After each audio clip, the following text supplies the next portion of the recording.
Texas fighting for Shaka Smart's job, rattling off their 5th straight win against OU. We'll talk about Texas. Speaking of Texas, Devin Duvernay in the combine. You also have Jonathan Taylor looking great, all of these prospects.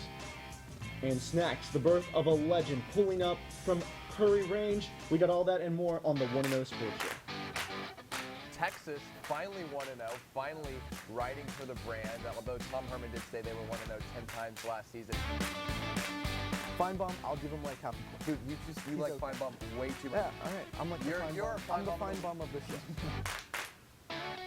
By the way, that looks Ohio State. Is that an omen?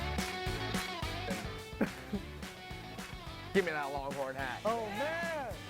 Hook him, baby. All right, he's pulling the torso.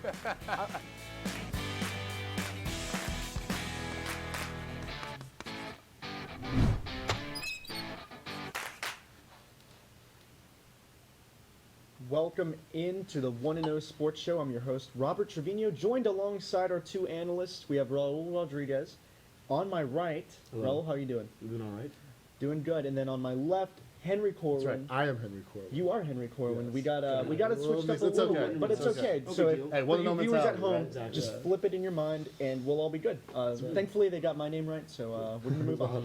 I mean, we're the fourth name. Yeah, we're good. All right, let's move into getting it right to you guys. Thank you for joining us at 9 o'clock Central Time. Who's hot and who's not? We're gonna start with you, Raul. Who is hot? So I got Steph Curry's hot coming out for the Warriors after over 5 months of being injured, 58 games missed. He broke his hand and he comes back against the Raptors team that's pretty good and drops 23 points. Obviously didn't get the win, but still a good showing for him after such a bad injury for a player like him who's, a shooter. So I think it's good to see him back in action and obviously doing a lot of good work for the Warriors so far. Yeah, I would agree with you there. He said his one goal was to be able to finish quarters, finish games. It looked like last night he was able to do that. They didn't get the win, but as you said, good to see one of the best shooters of all time back in the fold. All right, let's get to who's not, Raul. So I have Italian soccer is not hot right now. Italian soccer fans aren't hot either.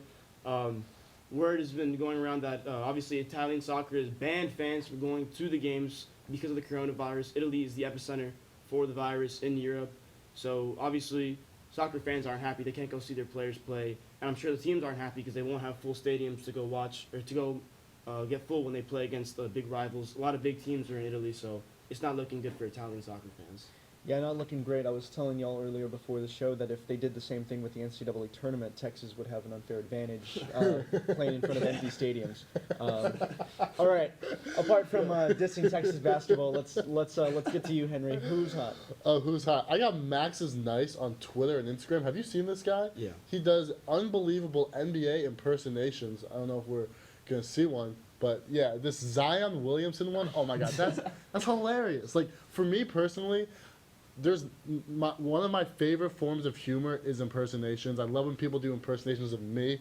So this Zion Williamson one, and then this LeBron. I mean, it's just hilarious. Spot on. Is it where he's gonna look down? Yeah, exactly. Like I just love that. That's what's hot for me right now. I just love impersonations, especially NBA players. I mean, okay, that's a great one. So who's not? I bet this is gonna slap just as much as the who's Yeah, not. so I got Vandergrift High School basketball. I don't know if you saw this game earlier this week. They have the #1 player in Texas and Greg Brown. They were down 3. Greg Brown goes up to take a 3, hits the back iron, hits a pole attached to the backboard, which is out of bounds. Yeah. So after it comes back in after it comes off the pole and goes in, it does not count. It's waved off. Vandergrift and Greg Brown go home eliminated from the playoffs. Man, I would hate to be that ref That that has hurts. to call that. I know. There were some people especially at saying home. like, "Oh, you should have just given it to them." No, you no, can't. no, You you can't can't. just Rules give are it to rules. them. Rules are Yeah, Yeah. exactly. Hey, but shout out to Greg Brown making it off of out of bounds. Yeah, All right. exactly. It did look cool. All right, let's get into some embrace debate. We're going to start off with something a little more fiery, and that's Spike Lee, his controversy with James Dolan, the entrance. So basically, as you can see here in this video, Spike Lee went on First Take, eventually giving his side of the story that he'd been going in through this entrance for 20 some odd years, and no one had ever told him anything. And then all of a sudden, he was told to just go through a different entrance, and for no particular reason at all. So I want to get y'all's takes on James Dolan, maybe the way that things turned out with Spike Lee, how you guys feel about that? Okay, I'll so start with you. yeah, so this is just a classic case of he said, she said. Someone is not telling the full Exactly. story. So Spike Lee, according to Spike Lee, he's been using, like you said, the same entrance for 28 years, the employee's entrance on 33rd Street. He says he was never told to use a different entrance. He never got a call. He never got a text. Nothing. Now, the Knicks claim in their statement that they have told Spike Lee countless times to not use this entrance. They said you're more than welcome to use a VIP entrance that, according to them, every other celebrity uses. Yeah. So someone clearly Someone's is lying. not telling Someone's lying. Yeah. the entire story. What do I think happened? My interpretation is that I think this was probably mentioned to Spike Lee. He probably just didn't think it was as serious Yeah. as the Knicks clearly think it was. But I mean, it's sad that this is what we're talking about with the Knicks, of course.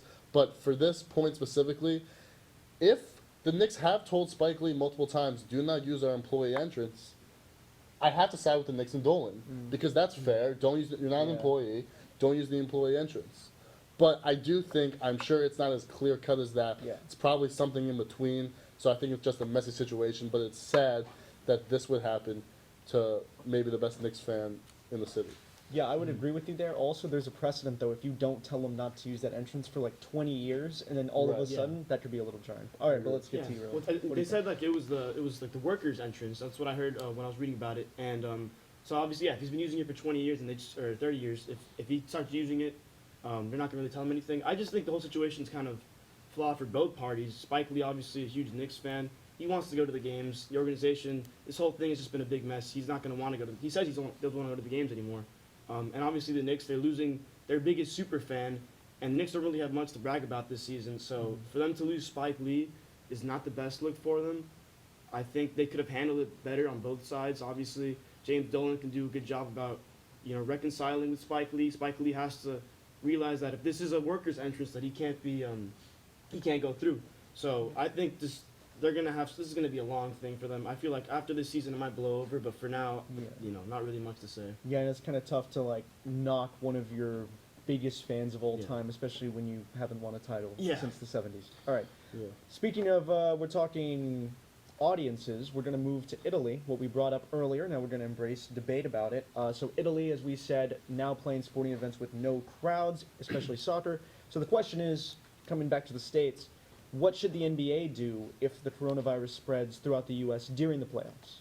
Yeah, so You go ahead. Okay, so I mean, NBA has already released some sort of precautions about what they should do in this situation, about fist bumps with fans, I guess being more careful in terms of how you, touching fans and signing autographs.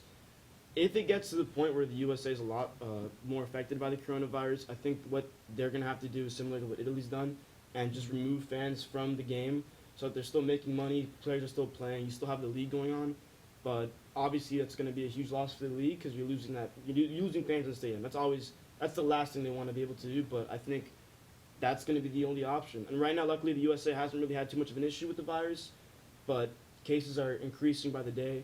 So this easily could be the next thing that happens to the USA, especially in pro sports. Yeah, honey? So I'm gonna disagree with you, Okay. Raul, and which is great because I love debate. We're embracing anyway, debate. We're embrace embracing debate. debate right Exactly. Listen, what should the NBA do if the coronavirus becomes a bigger issue in the U.S.? That's a really, really tough question. Especially, this is also an especially bad time because we're coming up on the NBA playoffs. So I was thinking, if this happens during the NBA playoffs, what can you do? Can you play playoff games with no home crowds? To me, I just don't think you can. I think home court advantage is so important in the NBA. It's the most important in the NBA of any major American I sport. agree. From 2009 to 2018, the team with home court advantage has won the series 74% of the time. Now, granted, a lot of these are first round because there's such a disparity, so the percentage kind of gets smaller as you get higher on because Yeah. the teams are more close in their skill and talent. But nevertheless, home court advantage is still a huge, huge advantage in the National Basketball Association. So I think if this becomes an issue, I mean, you really hope it doesn't get to Yeah. that issue. But in the event it does, I think you got to. I know it sounds crazy, but Yeah. I think you got to cancel the playoffs. Yeah. That sounds crazy, So but would you like postpone them? well, I think you can postpone it as long as you can. I mean, you can push this a couple Yeah. weeks back, Okay. but there's only so far you can push now. I also would expect, or I would hope that by like at least the summertime or at least May, June, that the coronavirus isn't much of an issue anymore. Yeah. But in the event it is, my point is, you can't declare a champion with no home court advantage because there will be an asterisk next to any champion who wins. Maybe it won't be an issue for Lakers Clippers because they play in the same stadium. Exactly. But nevertheless, that is something I don't think you can play with no home crowds in the NBA, especially in the playoffs. Yeah, I know this isn't college crossfire, but I'm gonna have to give the point to Henry here. I kind of agree. You know, when you have the I World guess. Health Organization president saying you pull out all the stops, I feel like it's a big deal. But I also agree with your point. So let's move on to the final embrace debate, and we're talking the NFL Combine standouts that we've seen. Y'all guys will bring up the names. Y'all guys will tell the viewers what's going on. But how much does the Combine standout actually matter? So, sorry, can you repeat the question? How much? How much does standing out at the NFL Oh. Combine actually matter? And then who do you think has stood out the most for you guys? Okay, so I think that it matters if you're not expected to stand out. So, like, if you're already a top recruit expected to do your thing, then I think, it's just icing on the cake. But I think the Combine is something that can bring a player that's not very highly looked at into the spotlight, And then the player that I was most impressed by is the punter Michael Turks of Arizona State. He did 25 reps, 225 pounds. That was more reps than Derrick Henry, T.J. Watt, Javion Clowney, and DeMarcus Lawrence. And the reason I bring this up is because I know you're probably thinking I'm just living in the moment, but I think there needs to be at least a few more punters and place kickers at these combines, especially place kickers, because the advantage of having a good kicker that can get you a few extra yards on average on their field goal makes, that is a huge, huge advantage, especially in the NFL. I got it right here. Jacksonville kicker Josh Lambo went 33 of 34 for 97%, 4-4 from 50 yards. That is a huge advantage having a kicker that accurate. It's for the brand, Pat McAfee. We need a shout Yes, out sir. for you, or from you, about the punting stuff. Okay, Raul? Yeah, I'm gonna have to agree. I do think it's more of a positional thing. So obviously, certain positions are going to be more reliant on a better combine performance. I mean, quarterbacks it depends on what kind of quarterback you are. But if you're running not necessarily the fastest 40, if you still can throw, I don't think the combine is going to hurt you. Obviously, if you can't suck at the combine. But if you don't perform at your best, certain positions, I think you can look over it. Obviously, linemen have to be able to bench a lot. They're stronger players. Receivers have to be fast. So I think it just depends. One of the receivers that I liked was Chase Claypool.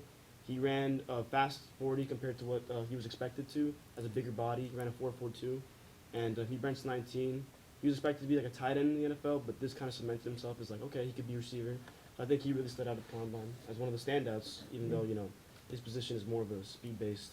Now today's day and age. Yeah, we've seen guys make millions of dollars in this one little event, and it's awesome. Mhm. Guys, thanks for embracing debate with me. When we come back, we're going to talk about Texas sports, Shaka Smart, baseball, softball. We'll have it all for you, so stick around.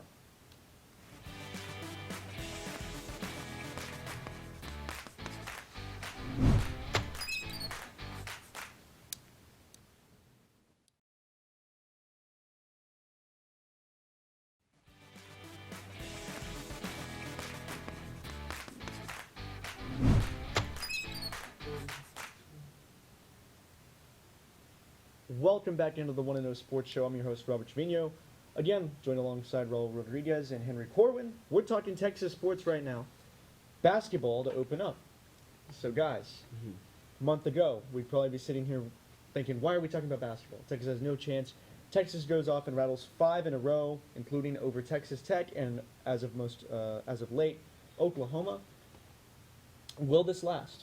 Let's open it up to Raul. Yeah, I think this is going to last. We talked about it earlier. Texas is going to have an advantage with an empty stadium, but I do think this is probably going to be the most packed game of Texas's season.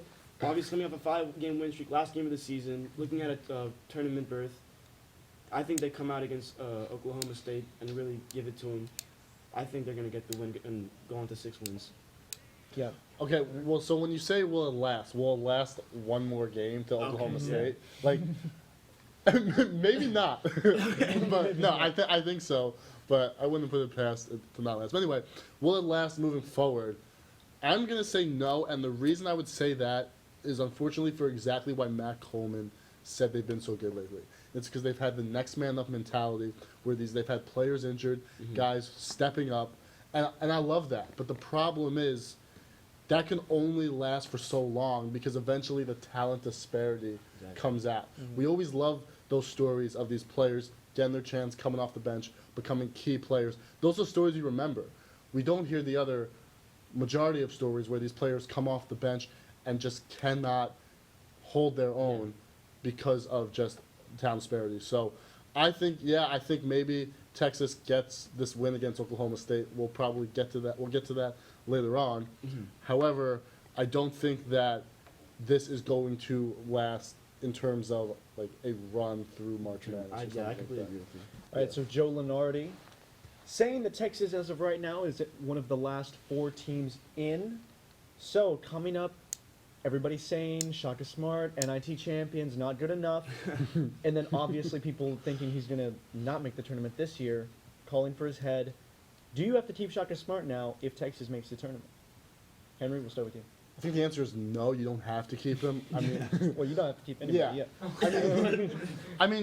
I think Shaka's the way Texas has played the past 5 games, like we said, with guys having to step up.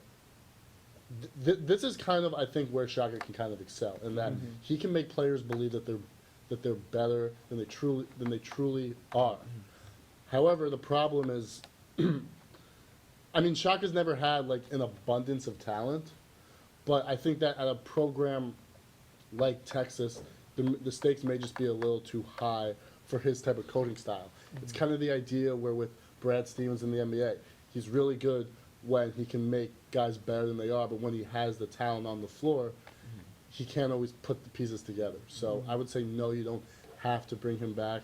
People are going to want him back if they make the tournament. I still don't think he'll come back unless they maybe make it past the first round, which I don't think they will. Wow. But Yeah, I mean, I agree. Like, you look forward to the future. If you think that what you were saying, if you think if Texas can carry on that momentum into the next season, that's a big if. We've had, Texas has had a couple seasons with Shaka Smart, and haven't really been the most successful seasons. So basically, you're gonna bank these last 5 games, and possibly a first round loss in the tournament, and you're gonna say that Shaka Smart deserves to still play for the Texas team. I don't think so. He'd have to really wow Texas in the tournament to kind of get there, but as of right now, I think he still hasn't proven himself. So you would say no to like Shaka coming back next year as of right now? As of right now, unless they win, I'd say if they make it to the second round of the tournament, then you can start talking. Okay, I feel like y'all both agree exactly Yeah. on that premise. Well, so second round of the NCAA tournament. that's a and little you bit bring more him back? understandable. Yeah. I could see that, yeah. what people always remember the last thing that happened. So even if they make the March Madness tournament and they get clobbered in the first round, that's what people are going to remember. Yeah. That's So- recency bias, folks. Exactly. All right, let's move That's on what to I think. baseball. Texas dropping 3 out of their last 4 games. Are we panicking this early in the season? Raul, we'll start with you. You are not panicking because you only lost. In reality, Missouri was probably the biggest. They shouldn't have lost to Missouri. They have a pretty easy schedule, I would say, coming up until they start playing against interconference matchups. Oklahoma is probably going to be one of their tougher games, and that's in the future. They play Cal Fullerton next. They're a good team. They've proven it. They've beaten pretty good teams this season so far. I think they're going to be able to carry that momentum. I think they'll be fine. Yeah. They'll be cool, yeah. So no need to sound the alarm bells. Henry? So I want to be able to disagree with Raul. However, I agree with him in the sense that a couple of things. So these past 4 games have shown you what Texas can do against real competition. Exactly. They got off to that 8-0 start. They weren't playing the very best teams. But then you hit LSU, Mizzou, Arizona. These are good teams. They did beat Arkansas, the number 6 ranked team in the country. And these losses they've had against LSU, Mizzou, Arizona, I think were they all 1 or 2 run losses? I think Missouri was 7 and 8, I think. Missouri, yeah, right. So, but the reason I would say you don't panic is because you have to dissect why they've been losing and what their issues have been. And the bottom line is their starting pitching has pretty much still been great the way they started the season, with the exception of the game against Arizona. And Austin Todd and Duke Ellis have still stayed hot. Yeah. These are your leaders. You need these guys to lead your lineup. They're still playing well. Zach Zubia has come on. So, in my opinion, it's not time to hit the panic mode in terms of, because they're still doing what they've been doing earlier in the season. They just had a couple 1-run, 2-run losses.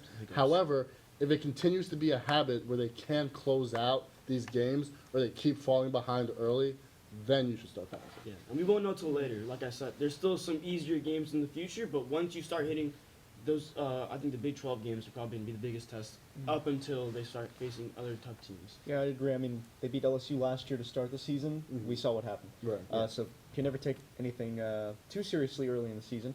We're moving on to the other side of the diamond into some softball. Softball playing very well right now. Is softball on a good track, or should we be worried that they're peaking too fast? Which feels like a little bit of a weird question, but it is a thing. You can peak too fast. Who did we start with last time? We'll start with Raul. Or we'll do Raul twice. Yeah, go for it. Yeah. So softball's, I think they're the third right now. They beat the two best teams in the nation, UCLA, Washington.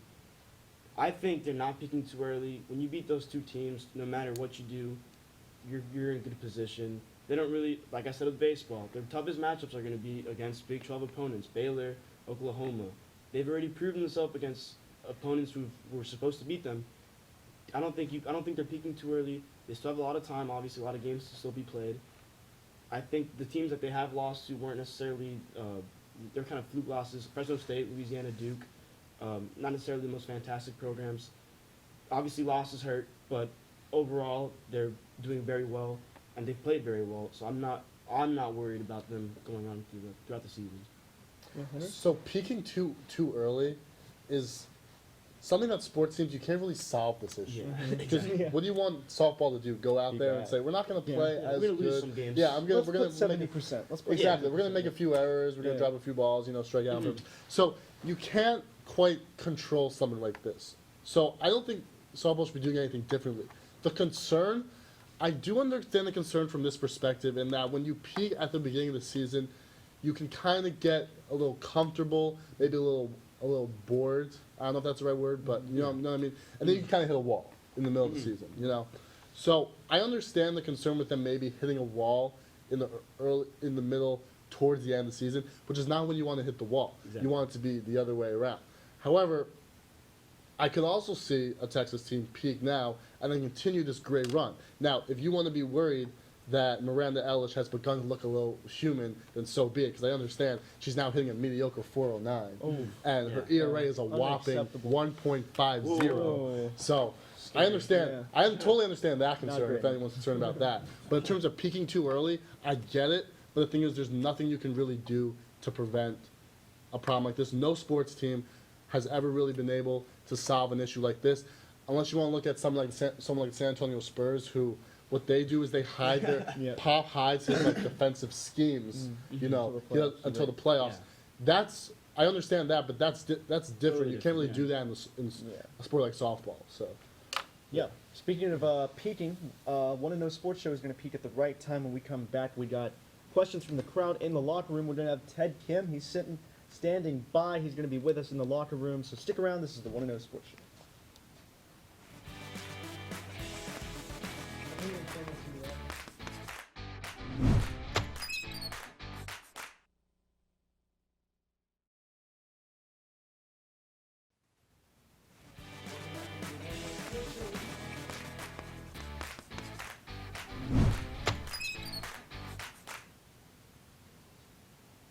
Welcome back into the One of Those Sports Show. We are here in the locker room, joined by a new but familiar face, Ted Kim. Ted, how are you doing?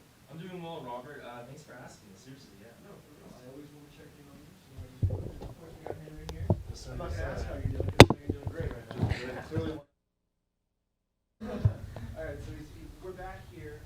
We took some questions from the fans, questions from some legends like Steve Helwig. So shout out to Steve. First question to you guys. 5 teams battling for the 8th seed in the Western Conference in the NBA. Who do you think is most likely to get the 8th seed, and who do you think will be the most competitive competitive against the Lakers out of those teams? Well, I'll go first. So, good question, by the way, to S_Hellwick. So, as of right now, when looking at the current standings of the NBA, the eighth seed are the Memphis Grizzlies, the ninth are the Trailblazers, the 10th seed are the Sacramento Kings, the 11th are the San Antonio Spurs, and the 12th are the New Orleans Pelicans. And all I have to say is that for the eighth spot, I just think it's still going to be the Memphis Grizzlies. I think they're going to clinch the eighth seed, and yeah, they're such a good team in a way. You get Valanciunas, you get to see Valanciunas, you get to see Ja Morant, the greatest rookie in my opinion ever, and yeah, I think that's a team that's gonna be dominant, and I feel like by the time it's playoffs time, I feel like they're gonna go against LeBron's Lakers. Yeah, And Henry? Yeah, so I'm gonna agree with Ted. I think the team with the best chance of getting the 8th seed is gonna be the Memphis Grizzlies, and that's mostly just because they don't have. There's not too much time left in the season. There's still 20 games left, but Memphis has about, I think, a 2.5 to 3 game lead ahead of the 9th seed for that 8th spot. So I think that just in terms of time, Memphis is gonna end up there with the 8th seed playing the Lakers in the first round. Now, who do I think would be the biggest threat to the Lakers? That I'm going to have to go with the Portland Trailblazers, just because obviously, because of their experience, number one. Number two, they have the best player of those 5 teams in Damian Lillard. And they've beaten the Lakers already this season. And I trust them more in a playoff series to give LeBron more and the Lakers more problems than I would a rookie team. And I'm sure Memphis is going to be coming out. They're going to be coming out swinging. They've already been very outspoken. Dillon Brooks, John Morant. They're not scared of anybody. So I think they could give the Lakers a few problems. But in terms of who I think would be the biggest threat, I'm going to have to go with the Portland Trailblazers, simply because of the combo of Damian Lillard and C.J. McCollum. Well, Henry, I know I can't give out points, but I think you earned another point because I agree goodness, with you that's almost two. to a T. Dang it. I also do agree with you with the Grizzlies, Yeah. but I do think so. You get half a point, I guess. But Okay. I'll give them a bonus. I think the Trailblazers would be a hell of a matchup for the Lakers. All right, moving on. Should the Irwin Center? This is another Steve question. This is a great Steve question. I was It's on the excited as Yeah, soon it's as really- I read yeah, this. it's really I good. wanted to ask this. Should the Irwin Center implement fan 1v1s at timeouts to generate attendance? Henry, we'll start with you this time, and then we'll come to Ted. Okay, the answer is yes, but they have to be players that can actually play. Because there's nothing that bothers me more than when we see free throw competitions and these guys can't hit a shot. They can't hit water. They can't hit. What's the expression? I forget the They expression. can't Something make a like Yeah. basket. You can't hit Can't make a water. basket. You can't hit water from an ocean. I don't know the expression. But the bottom line is, yes, I want to see these, but they have to be guys that can actually play basketball. You know, Yeah. I don't want to see 2 people that can't dribble the ball, can't hit the backboard, can't even hit the rim. I don't want to see them playing 1-on-1. Yeah. I want to see players that can actually play. So. Yeah, Ted? Well, Robert, man, I just feel like the Frank Irwin Center is already screwed. The basketball games are just, just no one really wants to see them anymore, and yeah, I just feel like, in my opinion, I just feel like maybe instead of 1v1s, they should do something like, I don't know, like have like a bunch of engineer students, form a team or something like that, and have like some Moody kids or RTF students or any other like major form a team, and they should they should play basketball, or like they should do a 3-on-3, or they should have major versus major during the timeouts or during the halftime performances or during halftime stuff Okay, like that. so- That's just so- an idea, new so if, idea. If they go major 5-on-5, Yes, who 5-on-5. Who wins? Well, that's the thing. No, like, what major do you think would win the tournament? well, Right now, man, off the I don't top of your know. head. I just feel like it's got to be the Yeah? Moody kids. The Moody kids? Yeah, I they're feel like more the Moody kids they're can more play. athletic. Yeah. They're I smarter. think They're so. stronger. Yeah. They're bolder. So yeah, just definitely. Are you a definitely. Moody kid? Yes, of Alright, course. so a little yeah. biased. The journalism Yeah, majors have an yeah. IM team. Yeah. Kind of that's true. underperformed a little bit, but that's a little, okay. a little That's bit okay. of an underperformance. Yeah, but so instead of 1v1, it'd be cool to see maybe just a new idea, new thought for people working at the Frank Irwin Center, thinking about these events that could get these audiences to watch these games. Maybe have some majors go against each Yeah. other, battle it out. Alright. Really be fun. Speaking, we're Yeah. moving on to esports now. So if y'all don't know esports, I feel bad for y'all. But Yeah. JK_astronomy, our boy John Kelly, asking us, what is the best CS:GO major victory of all time? I'm glad I'm the moderator because I don't know. So y'all go ahead and answer this one. Ted, you're up first. Well, well, JK underscore astronomy. That's a really good question. This actually was probably the hardest question for me. So yeah, after like extensive research on what I think is the best CS:GO play ever, I honestly don't care. I'm so sorry. Yeah, it's just a video game, man. But yeah, I really don't know. I feel like the 360 no scope is still a thing. So yeah, I think that could be a good play for CS:GO players. But seriously, it's a video game. So yeah, I really don't know. Wow. So I found out what this game was 15 minutes before the show. Okay. So to answer an in-depth question about the game is going to be a little hard. I would say, looks like we have to wrap it up. So yeah, that's my answer. All right. Well, thank you guys for coming into the locker room. This has been a great time. We No problem. got some questions. Sorry to Daniel Shee. Yours did not get read. Are we going with Daniel Shee's questions? Okay. We will go to Daniel Shee's questions. He has called in and forced us to read his question, I think. Okay. Why is the NBA feeling more boring this year? Coming from a person who watches baseball. So guys, y'all go ahead and take a swing at that one. No, you go ahead. Yeah, thanks, Henry. Okay, You're okay. welcome. Well, first of all, Daniel, what are you on right now? What do you eat like for breakfast? Because I think you're not eating well because you're not thinking straight. The NBA has always, not been boring. It's always been fun. It's been competitive. It's just been so good. The league is just better than ever, in my opinion. We get to see the Clippers. We get to see the Lakers. We get to see such great teams, and honestly, I'm scared for playoffs. I'm a Houston Rockets fan, and I'm really scared. I don't know who's really gonna, I think this is the one year make it to the Western Conference Finals. This has been the one year that's been we more don't have the competitive. Warriors Yeah, you anymore. have the Warriors, you have the Clippers, you have the Lakers. A lot of people out No there. more Warriors versus Cavs. We don't have to see that again. We don't. So Right. yeah, Daniel, come on. Okay, so yeah, first of all, I'm going to agree with Ted in the sense that I don't agree with Daniel. The NBA does not feel more boring to me. However, the ratings have been down. That is true. Yeah. To answer that question, there are a couple of reasons behind that. One would be a lot of younger viewers are not paying for cable anymore. They're watching from streaming, which is a little harder to gauge, how many total viewers you actually have.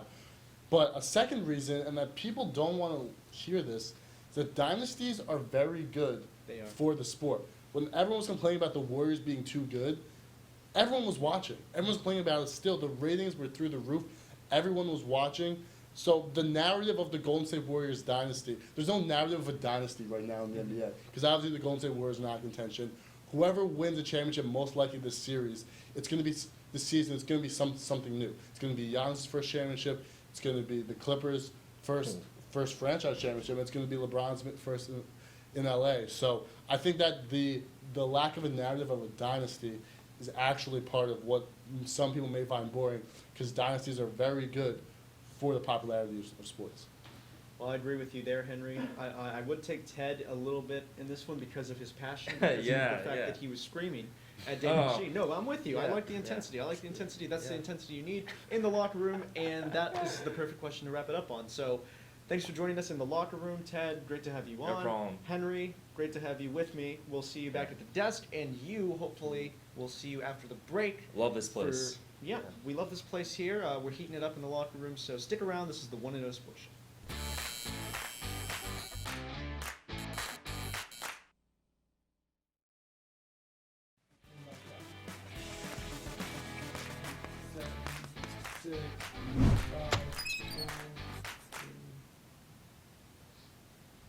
Welcome back into the 1-0 Sports Show.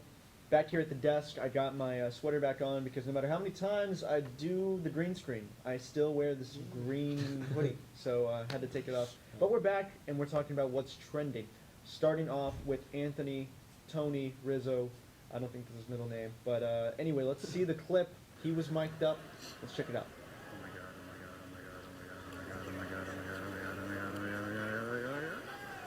Oh yeah! Hell! Get back! Get down! Dang it! Foul! I'm doing some math in my head what he's gonna throw. What do you got? I have no idea. Yeah, so a little bit of some Astros roasting going on here with I wish I knew. reference to Someone the bang for me. trash cans. I'm feeling a heater right I here. mean, how do you because feel I've only about seen one today. the whole Okay. Astros pushback from the MLB, Henry? From the MLB or from the fans? From both, from I guess all sides. I mean, I think the Astros deserve any type of roasting they can get. The fact that the Astros go and steal a World Series and then don't even have the thickness of skin to deal with some signs from fans. They're confiscating signs that are making fun of what the Astros did. I mean, it's just a joke. It makes me sick to talk about. But if you're going to go and steal this World Series, you have to be able to deal with pushback of some fans making signs that haven't call you the Houston Asterisk. So, yes, that is Yeah, my so some freedom of speech, like yeah, suppression. it's not just that. It's not just Suppression that. of Like, free- yeah. like that's your. If that's the worst punishment, is that some fans are making some signs Yeah. that that hurt your feelings a little bit. So be it. Yeah. They asked for it. I mean, they didn't really get any real punishment from the MLB. So, like, by all means, fans, you should go after the Astros. Anthony Rizzo is taking a stand here. He's making a statement against not playing against the Astros. He's still talking about him. A lot of fans have pushed. I mean, a lot of fans and players have pushed back against the Astros. So I think it's not. I think it's pretty funny actually because the Astros did not deserve that World Series, and they deserve all the roasting they can get. I will say this though, just really quickly. The true Astros fans may be the biggest victims in all of this. Oh, for sure. And that is something that's a topic for a whole nother discussion. Yeah. But just keep that in mind. That is a good one because if 100% my true. team did this, I mean, How are you gonna support? You can't defend. Exactly. What are you gonna do? but also, I mean, It would you hurt. still sleep at It night. would You hurt still, I me. mean, you still if the You know, the MLB jerseys. should have punished them, and fans and players make fun of teams for the smallest things. But people hated the Warriors, and they were still winning championships every year, doing nothing wrong. So if you're going to cheat, I agree. Go after them. It's fair game. Yeah. All right, we're going to move from something that upset all of us to something that brought a smile, I guess, to everybody's face, and that is Snacks, the legend that was born, manager, a part of the team, gets in the game, and then he's going to just sink this massively deep three-pointer. Let's check out the three. So Snacks enters the game. Great pass here, by the way. Great feed. And Snacks is just going to pull up from 4-point range and just drink it. Yeah, so Raul, I don't even know really what question to ask you here, but what's your reaction to Snacks? I just think he's amazing. We should get this guy on a team immediately because obviously he's performing at a high level, taking shots from that deep. Looks like they probably won that game, or at least the whole school was excited for Snacks. He's obviously a local hero there, so I'm happy for him. He got a shot there. Yeah, even if they lost, I mean, Snacks won. Yeah, highlighted Snacks his- won the game. Exactly. Yeah, I mean, let shooters shoot. I mean, props to him.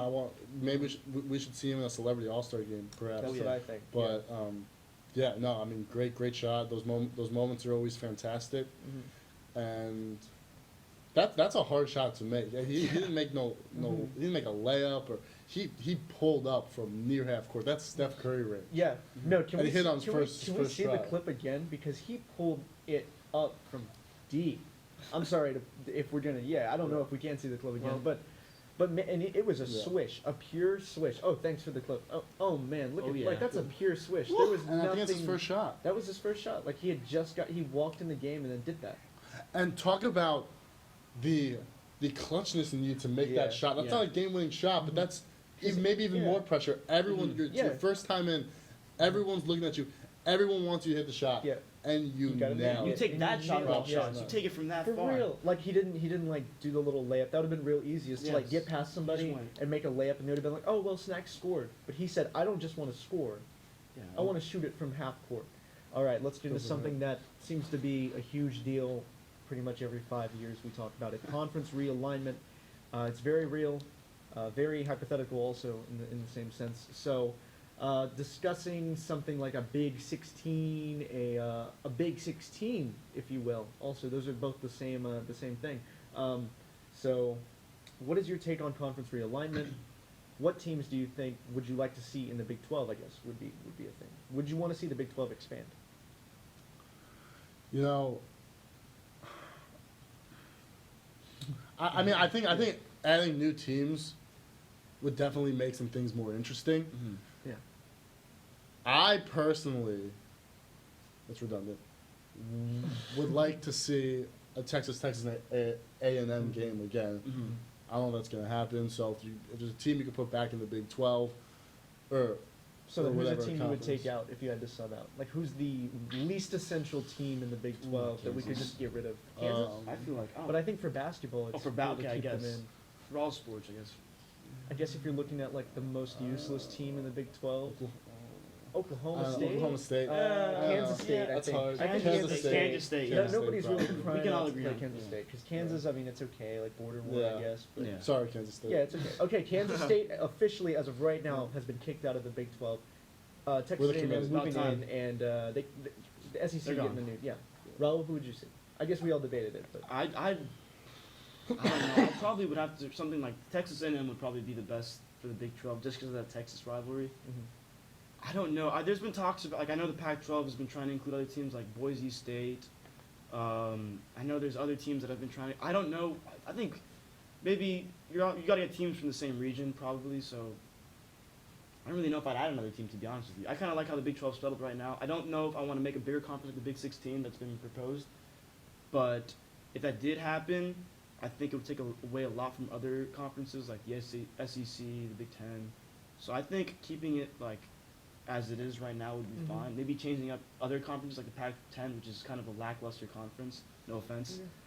That'd probably be a better idea in my opinion. yeah, I like where we're at right now with the conferences. So it's been a whole theme this week in politics and sports. Keep the status quo. All right, let's get to the top 3 jams of the week, courtesy of our boys in the studio. Number 3, Anthony Edwards with Georgia is going to slam it down here. Georgia could be a great team moving on to the tournament. What do you guys think? Yeah. Great sign, I think. Huge team. Dayton, speaking of highly ranked teams, Obi Toppin, he's been doing this all year. Does it again here with a massive windmill jam. Greenway gave that a 9. And Cassius Stanley going to knock it back all the way from Sierra Canyon High School. That's This is impressive. ridiculous. This one Yeah, is, this is crazy. that's it's like 3, 2, and then 1 is way One up is here yeah. because that one was a crazy jam. Like So the Cassius alley-oop. Stanley, congrats to you. You were the top jam of the week.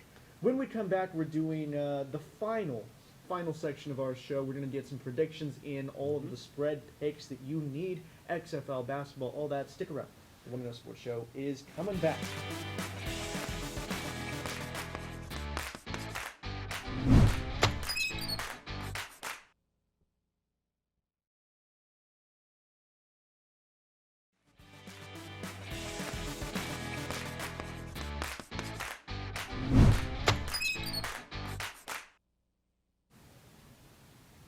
For the last time today, welcome into the 1-0 Sports Show. It's 9:51 Central Time, and we got some spread predictions here in the studio with Henry Corwin, Raul Rodriguez, and me, Robert Trevino. So let's start it off.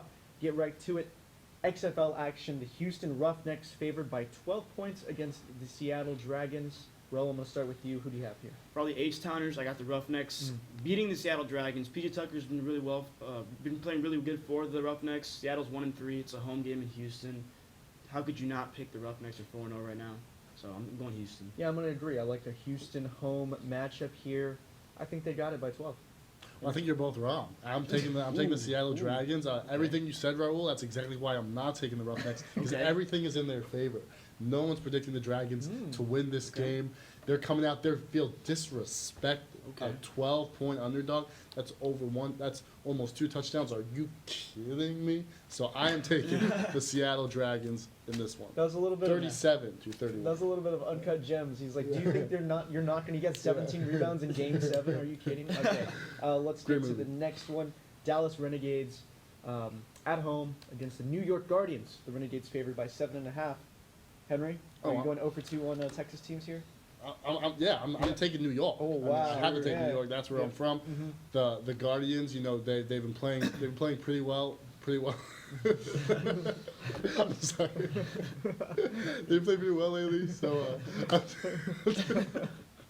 taking the Guardians. He's taking the Guardians. You got me. You got me, man. You got me, dog. All right, I'm gonna take New York Sorry. here. I can't go 2-0 on the Texas teams. I don't like to pick favorites too much. Let's pick a dog here. I got New York. Yeah, I got New York too. Their quarterback Luis Perez has been, he came into the season as a starter. He wasn't starting originally. He's doing really well for them now. They're going to get their offense going. I think they're going to go and upset the Renegades. All right, 3 up, 3 down for New York. Moving forward, the St. Louis Battlehawks up against the DC Defenders, who have lost their QB. Started off super hot, now not so much. They are 4-point underdogs. Raul, who do you have here? I got St. Louis Battlehawks. DC's on a losing streak right now. Battlehawks quarterback Jordan Ta'amu. Ta'amu. Yeah, something. that. Yeah, something. And their running back Matt Jones. Probably one of the best tandems in the XFL. It's a small league, but one of the better tandems. And I think they're going to go and beat DC, add to that losing streak. So yeah, I'm picking St. Louis. Yeah, I'll take St. Louis too. You know, Raul's making some great points out here. I think he's really done the research. Yeah. So I'm going to go with his pick. I'm just going to steal all of his information, I think. That works. I mean, I think St. Louis, you know, Raul, you did a good job on that. You really Thank you. convinced me. That was really convincing. I'm taking St. Louis. Yeah, no, I think those Yeah. are all really good points. So with that being said, I'm going to take the DC Defenders, and this is this is because DC Defenders, like I said, they lost their quarterback, Okay. so they have this next man up mentality. 4-point underdogs. They got off to a hot start. They did. They're kind of trying to find. They didn't get off to a hot start for no reason. I know they have some injuries, but they have. They have. There you go. Yeah, I so was like- I'm taking the DC Defenders in an effort to kind of get back on track and win the game. All right. The last XFL game of the week, the Los Thank God. Angeles Wildcats, 2-point favorites against the Tampa Bay Vipers. Henry, you're on the clock. Yeah, I'm gonna take the Wildcats. Small favorite. I just think that in a game this close, just gonna come down to who just has slightly more talent. Yeah, I'm taking the Wildcats. Yeah, I'll take the Wildcats here. I like they're at home. Tampa Bay, I guess, had to fly a long way from Tampa Bay to get there. So I'll take LA. I'm gonna take Tampa Bay just to play devil's advocate here. I kind of like Tampa Bay's uniform colors a lot, so I think they're a pretty cool team. Yeah. I think they're gonna go and beat. I think they're gonna win against LA. LA's not a great team. They're both not great teams, but I'm just gonna pick the underdog and go Tampa Bay here. Tampa Bay. All right, Mhm. good pick. Let's move on to the NBA. Maybe a little more than we know about. Mhm, The definitely. Miami Heat going on the road at the New Orleans Pelicans. May have a Rookie of the Year on our hands, maybe not if John Morant has something to say about it. Ro, I think it's your turn. Yeah. Yeah, so I gotta stick to my roots here. Miami Heat are gonna blow out the Pelicans. Zion cannot stop the Miami Heat. Nobody can stop the Miami Heat. They had a Rookie of the Year candidate in Kendrick Nunn. Mm-hmm. So, that's another rookie you should be looking out for. Pelicans are not going to beat the Heat, and you should definitely choose them as the winner. Yeah, no, Kendrick Nunn, somebody I ignored when I was saying Rookie of the Year too. So he's been having an underrated, Great season. season, like the Heat have overall. So I'm going to take the Heat here as well. I'm gonna take New Orleans. I mean, they're at home. They've been playing better recently. I mean, over kind of a relatively recently in Yeah. terms of like kind of when Zion has kind of come back and got integrated into this offense. And I kind of like what they've been doing. Brandon Ingram, he might be. I think he is the most improved player this year. I think he should win that. Zion Williamson obviously been balling, and Lonzo Ball is really starting to find himself in this offense. So I kind of like what the Pelicans are starting to build. And at home, the crowds with Zion, there's been a bigger crowd draw. So I'm going to take New Orleans. All right, let's go more NBA action. The 76ers up against the Golden State Warriors. Real quick, Henry. I'm going to take Golden State Warriors just because the 76ers cannot win on the road for their life. And Steph Curry played great last night, going to get his first win. I'm going to take the Sixers here. I still think they're better than the Warriors, even with Curry coming back. And, I think they get it done on the road. Yeah, I'm going to choose the Warriors as well. I think the 76ers are grade A chokers when it comes to the East. I don't think they're as good of a team as people put them out to be, and I think the Warriors, now with Steph Curry, building off that solid game against the Raptors, are going to go and beat the 76ers. All right, moving on to college basketball. Louisville taking on Virginia, the defending national champions. Raul, who do you have? I'm taking Virginia. They're on a 7-game winning streak, and they've already they're going to get revenge on Louisville. Louisville beat them the last time they played. I think, and especially they're ranked lower than Louisville. I think Virginia will take this win at home against Louisville. I might agree with you, but I'm never going to pick Virginia again in my life after they robbed Texas Tech of a national championship that was rightfully theirs and that the refs gave to Virginia. So I'm going Louisville.